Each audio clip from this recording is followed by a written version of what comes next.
श्री सीतारामचंद्र भगवान की जय। रामं रामानुजं सीतां भरतं भरतानुजं सुग्रीवं वायुसूनुं च प्रणमामि पुनः पुनः। श्री सीतानाथ समारंभां श्रीरामानंदार्य मध्यमाम् अस्मदाचार्य पर्यन्तां वंदे श्री गुरु परंपरां। विगत कुछ समय से शास्त्र विषयक प्रमाण एवं उनके समाधानों पर विस्तृत चर्चा शास्त्रीय प्रमाणों के संदर्भ से की जा रही है। भस्म के विषय में, त्रिपुंड्र के विषय में, रुद्राक्ष के विषय में, ऊर्ध्वपुंड्र के विषय में, इन सभी विषयों पर शास्त्रीय क्या पक्ष है उसकी चर्चा यथामति यथा समय हम लोग करते हैं।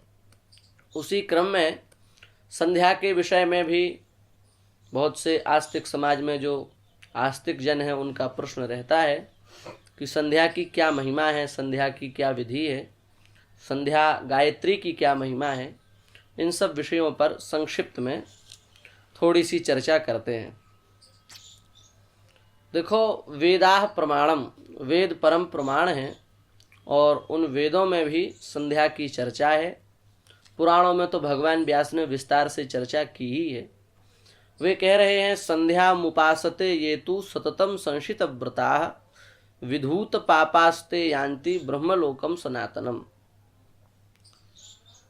इस भूलोक में जितने भी ब्राह्मण, जितने भी क्षत्रिय, जितने भी वैश्य, ये जो द्विज हैं, इन तीनों को पवित्र करने के लिए ही ब्रह्मा जी ने संध्या की रचना की है।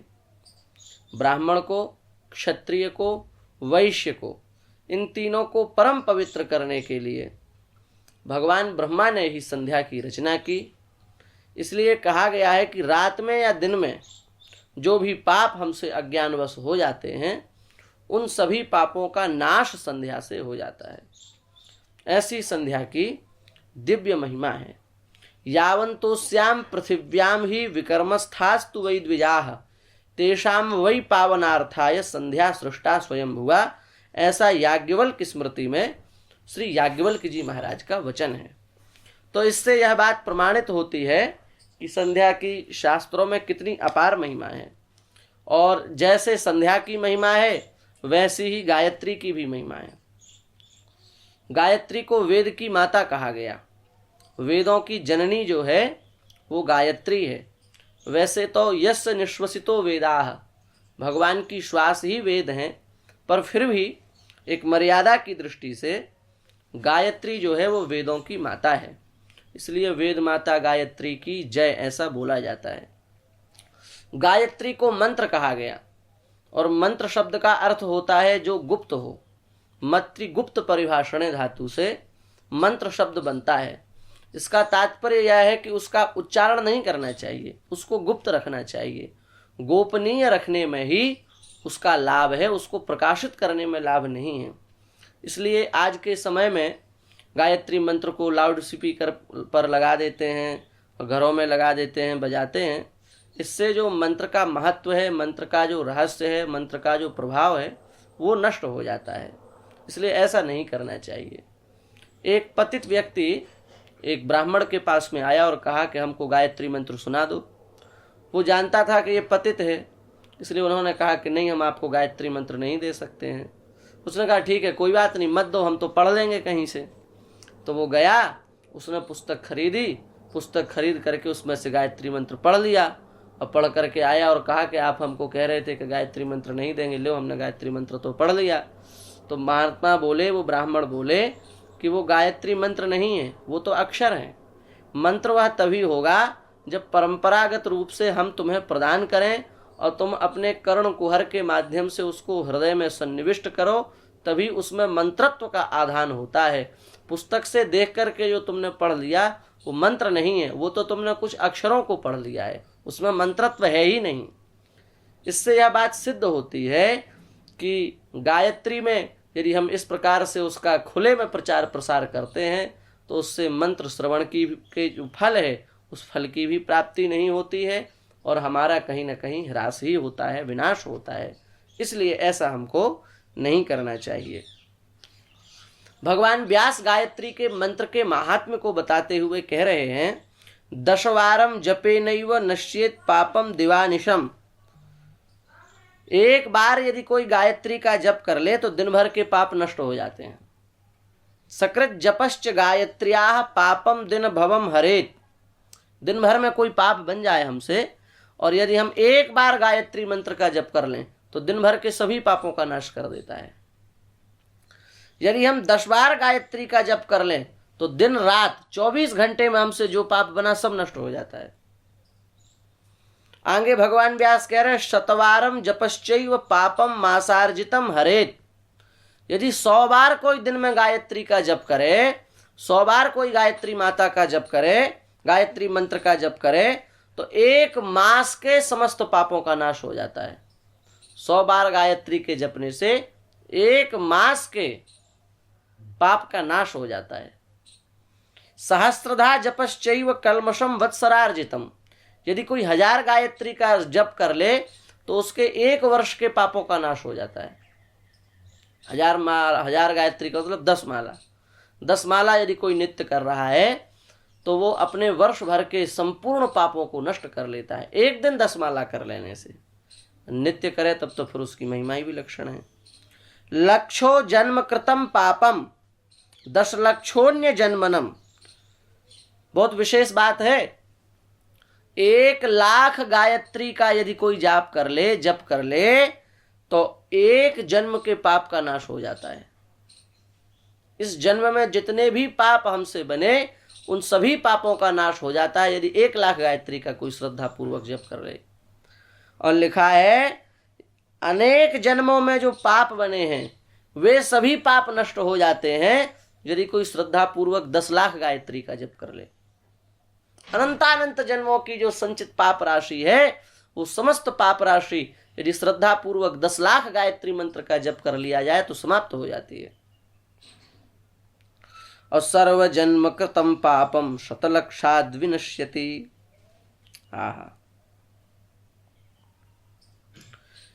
जब से हमारा जन्म हुआ, जब से हमको सृष्टि में भेजा भगवान ने, उस दिन से लेकर के जितनी भी हमारी योनियां हुई, उन योनियों में हमसे जितने जितने जितने जितने पाप बने उन सभी पापों को मिला दो और एक व्यक्ति, वही ब्राह्मण, वही द्विज 100 लाख गायत्री का जप कर ले तो उसके महाराज जब से वो जन्म उसका हुआ है तब से लेकर के अभी तक सृष्टि के चक्र में जितने जन्म हुए सभी जन्मों के सभी पापों से मुक्त हो जाएगा। 100 लाख गायत्री का मतलब है 1 करोड़। 24 लाख गायत्री में 1 पुरुषचरण हो जाता है तो मतलब 4 पुरुषचरण सीधे सीधे तौर पर देखे जाएं तो 4 पुरुषचरण यदि कोई कर ले अपने जीवन में गायत्री के तो वह अपने जब से संसार चक्र में आया है तब से लेकर अब तक के सभी पापों से मुक्त हो जाएगा। और लिखा है कि इससे भी 10 गुना यदि ज़्यादा जप कर ले, मतलब 10 करोड़ जप कर ले, तो वो फिर भगवत प्राप्ति का अधिकारी हो जाएगा। फिर उसको मरने के बाद साक्षात भगवान के दिव्य धाम की प्राप्ति होगी। फिर उसका इस संसार में दोबारा जन्म ही नहीं होगा। ये शास्त्र जो है प्रमाणित करता है, हम नहीं कह रहे हैं, भगवान व्यास कह रहे हैं। करोति मुक्तिम विप्राणाम जपो 10 गुणस्ततः। यदि 1 करोड़ की संख्या को 10 गुना करके जप लिया जाए तो करोति मुक्तिम, सीधे भगवत प्राप्ति हो जाती है, फिर सीधे भगवान के लोक की प्राप्ति हो जाती है। और भगवान व्यास कह रहे हैं, बहुत लोग होते ना साधन कहते हैं हमको गायत्री का साधन दो। भगवान व्यास साधन बता रहे हैं कि श्रद्धा पूर्वक 10 लाख गायत्री का जप करो, नियम बना लो और उस नियम के अनुसार 10 लाख गायत्री का श्रद्धा पूर्वक जप करो। जलाहार लेके कर सकते हो तो जलाहार, दुग्धाहार तो दुग्धाहार, फलाहार तो फलाहार, जैसे भी आप कर सकते हो उस अपने शारीरिक क्षमता को देखते हुए 10 लाख गायत्री का जप करो तो भगवान व्यास कह रहे हैं उसके 3 जन्मों के पापों का नाश हो जाता है और उसको जप की पूर्ति होने पर साक्षात गायत्री माता का प्रत्यक्ष होता है। साक्षात द्रक्ष्यसि सावित्रीम त्रिजन्म पातक क्षयात। 3 जन्मों के पापों का नाश हो जाता है और साक्षात द्रक्ष्यति सावित्रीम, उसको साक्षात गायत्री माता का दर्शन होता है। साक्षात माने स्वप्न में नहीं, अनुभव में नहीं, साक्षात प्रत्यक्ष दर्शन होता है। ये गायत्री का फल है, ये गायत्री के जाप का फल है। कितनी विशेष महिमा है। इसलिए वो कह रहे हैं नित्यम संध्याम च हे राजन करिष्यसि दिने दिने। इसलिए हे राजन नित्य संध्या करनी चाहिए। ये नहीं आज की कल छोड़ दी, परसों फिर कर ली, नरसों संक्षिप्त में कर ली, ऐसे नहीं। मध्याह्ने चापि सायाह्ने प्रातरेव शुचित सदा। मध्याह्न में भी संध्या करना चाहिए, प्रातः काल भी संध्या करना चाहिए और सायंकाल भी संध्या करना चाहिए। लिखा है संध्याहीनो शुचिर नित्यम अनर्ह सर्व कर्मसु। जो संध्या नहीं करता वो सर्वथा अपवित्र है और वो उसको किसी भी पुण्य कार्य में भाग लेने का अधिकार नहीं है। वो सभी पुण्य कार्यों के योग्य नहीं है, अर्ह नहीं है, अनर्ह है, उसकी योग्यता ही नहीं होती। इसलिए नोपतिष्ठति यः पूर्वाम नोपास्ते यस्तु पश्चिमाम सशूद्रवत् बहिष्कार्यः सर्वस्मात् द्विजकर्मणः। जो प्रातः काल की संध्या नहीं करता, सायंकाल की संध्या नहीं करता, दो काल की भी संध्या जिससे नहीं होती, उसको सभी धर्म कार्यों से बहिष्कृत कर देना चाहिए। उसको किसी भी प्रकार के धर्म कार्य करने का अधिकार नहीं है। इसलिए जो नित्य संध्या करते हैं, त्रिकाल संध्या करते हैं, ऐसे विप्रों में क्या तेज प्रतिष्ठित हो जाता है। भगवान व्यास कह रहे हैं यावत् जीवन पर्यंतम त्रिसंध्याम यः करोति च सच सूर्य समो विप्रस तेजसा तपसा सदा। जो अपने जीवन के अंतिम समय तक त्रिकाल संध्या का नियम लेता है और त्रिकाल संध्या करता है, वो सूर्य के समान तेजस्वी हो जाता है। और आगे भगवान व्यास कह रहे हैं कि उसके चरण की रज से पृथ्वी माता अपने को पवित्र समझती है। उसकी चरण के रज से जब पृथ्वी का स्पर्श होता है तो पृथ्वी अपने को धन्यभूता अनुभव करती है। ऐसा अनुभव करती है कि मेरा जीवन सफल हो गया। तत्पाद पद्म रजसा सद्य पूता वसुंधरा। वसुंधरा माने यह पृथ्वी भी अपने आप को पवित्र अनुभव करती है। जीवन मुक्त तेजस्वी संध्या पूतो ही यो द्विजः। वह जीवन मुक्त हो जाता है जो संध्या का नित्य अनुष्ठान करता है। आप बताओ, हम लोग तीर्थों में जाते हैं, क्यों? क्योंकि तीर्थ का हमसे स्पर्श होगा तो हमारे पापों का नाश हो जाएगा। लेकिन जो त्रिकाल संध्या की उपासना करता है, त्रिकाल संध्योपासन करता है, भगवान व्यास लिख रहे हैं कि तीर्थ अपने पाप धुलने उस ब्राह्मण का स्पर्श करने जाते हैं। क्योंकि सबका पाप धोते धोते तीर्थों में भी कहीं ना कहीं कुछ बेचारे मैले गंदे हो जाते हैं, तो सोचते हैं कि हम अपना पाप कहाँ धोएं जा करके। तो फिर वे आते हैं उस ब्राह्मण का स्पर्श करने जो त्रिकाल संध्या का अनुष्ठान करते हैं, और उसका स्पर्श करके, उस पवित्र पूतात्मा का स्पर्श करके वे अपने आप को पवित्र कर लेते हैं। ऐसी जो है वो संध्या की महिमा है। भगवान व्यास कह रहे हैं जैसे सर्प को गरुड़ यदि सर्प को देख ले तो सर्प भाग जाता है, गरुड़ के सामने खड़ा नहीं हो सकता, रह नहीं सकता, स्थिर भाग जाएगा। ऐसे ही संध्या करने वाले ब्राह्मण के सामने यदि कोई पापी व्यक्ति भी पड़ जाए तो उस पापी का पाप उसको देख करके तत्क्षण नष्ट हो जाता है। उसके पितृगण जो हैं वो भगवत धाम के अधिकारी हो जाते हैं, मुक्ति के अधिकारी हो जाते हैं। इसलिए भैया हमारी प्रार्थना है कि हमको संध्या करनी चाहिए। देखो भगवान व्यास कह रहे हैं कि 3 काम प्रत्येक ब्राह्मण को अपने जीवन में अवश्य करना चाहिए। कह रहे हैं विष्णु मंत्र विहीनश्च, उसको वैष्णव होना चाहिए, किसी न किसी परंपरा प्राप्त सदगुरु से दीक्षा लेकर के वैष्णव होना चाहिए। और त्रिसंध्य रहितो द्विजः, 3 काल की जो संध्या है उसका आचरण करना चाहिए। और एकादशी जो व्रत है उसका अनुष्ठान करना चाहिए। यदि यह 3 नियम वह करता है तो वह सूर्य के भांति तेजस्वी हो जाता है। और यदि वह ये 3 नियम नहीं करता है तो लिखा है जैसे विषहीन सर्प से किसी को भय नहीं रहता, विषहीन सर्प निस्तेज हो जाता है, वैसे ही वह ब्राह्मण भी निस्तेज हो जाता है, उसका तेज समाप्त हो जाता है, वो किसी काम का नहीं रह जाता है।